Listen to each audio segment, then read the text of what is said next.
আবু মাহজুরা রাদিয়াল্লাহু তাআলা আনহু মক্কার মুয়াজ্জিন, আগে ছিল মুশরিক, পরে হয়েছে মুমিন। উনি কিভাবে মুমিন হইলেন এই ঘটনাটা একটু আপনাদের শোনাতে চাই।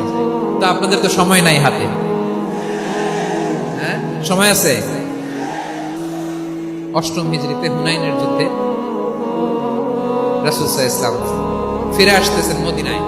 পথিমধ্যে বেলাল রাদিয়াল্লাহু তাআলা আনহু আযান দিচ্ছেন। কি দিচ্ছেন? তো পাশে ছিল মুশরিকদের একটা পল্লী, কিছু মুশরিক তরুণ, কিছু অমুসলিম কিশোর, তারা আজানকে ব্যঙ্গ করতেছে।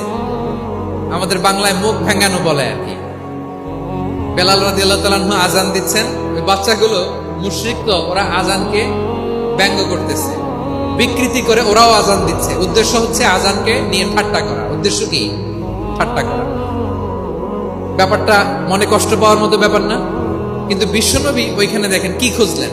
বিশ্বনবী খেয়াল করলেন অমুসলিম কিশোরদের মধ্য থেকে একটা কিশোরের গলাটা বড় দরাজ গলা, কণ্ঠটা বড় সুন্দর। খেয়াল করে দেখলেন যে কিছু কিশোর বেলালের আজানকে ব্যঙ্গ করে, বিকৃতি করে, কিন্তু একজনের কণ্ঠ দেখতে পাচ্ছেন না এত দূরে, কিন্তু কণ্ঠটা বড় সুন্দর, দরাজ গলা। বিশ্বনবী সাহাবীদেরকে বললেন, ধরো, এগুলারে ধরো।